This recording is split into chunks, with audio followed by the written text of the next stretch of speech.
Hey guys, it's Charlie. This video is going to be about the debt ceiling. I think we truly have reached a new gear in the collapse crisis that we are in. A new velocity has been achieved, and I think it's only going to get faster from here. Many other stories out there, including this devastating flooding that's going on in states like Arkansas, Louisiana, Mississippi. Very, very, very important story because food prices are already skyrocketing and we've put thousands of square miles underwater. So this story I want to talk about this week and also the Strauss-Kahn deal. You know, just when you think they can't get any more sleazy, something like this happens. But right now, the event that happened today that shows that we are going to be subjected to more economic terrorism is the national credit card limit. Last week we were talking about that, you know, we truly already hit it last week, 14.29 trillion, but it was going to be official today. And sure enough, today Geithner comes out and announces it.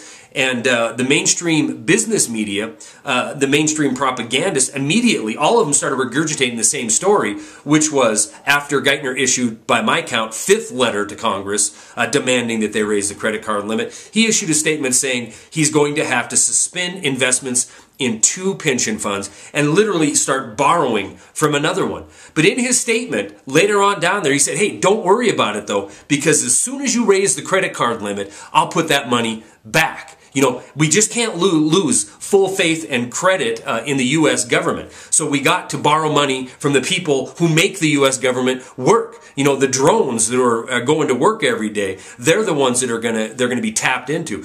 But in all, it's nothing more than more economic terrorism.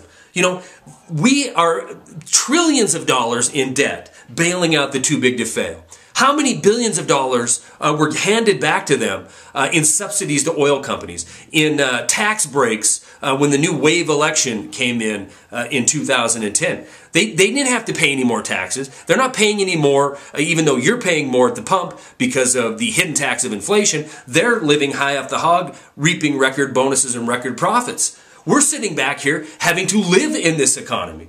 So Geithner comes out saying that in order to cut spending, in order to keep the government going, he's going to have to suspend investing in pension funds. Well, let's look what happens when the government tries to save money, or when they say they're going to cut money, when they say they're going to fix problems, rein in this spending. Everybody remembers a month or so back when the government was going to shut down because they didn't have a budget deal. You know, it went right down to the wire. 11:59, the red team came back with a compromise. Everybody had talking points. They were going to cut $38 billion out of the budget. Well, what happened?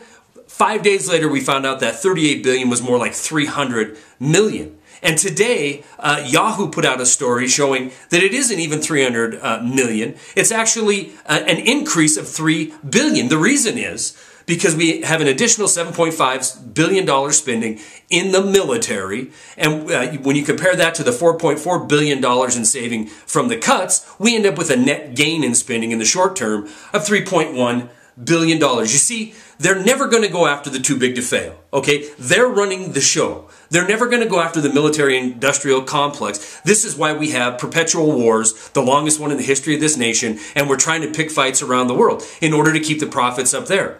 We have a corporatocracy that is above paying taxes in this country, and we have a middle class that is evaporating, and when it comes time to rein in spending, the first thing they do is they're going to go after the easy targets first. They're going to go after the pension funds of the so-called lazy government workers. And it's going to be easy for a lot of people to swallow this pill because they can point and say, these are government workers, I'm in the private sector. But you're out of your mind if you don't think you are next. You can rule out the idea that they're going to go after the people who brought us here. They're coming after you next. This collapse crisis is accelerating, and I truly think this will be the summer of rage. Stories are attached. That's all I got.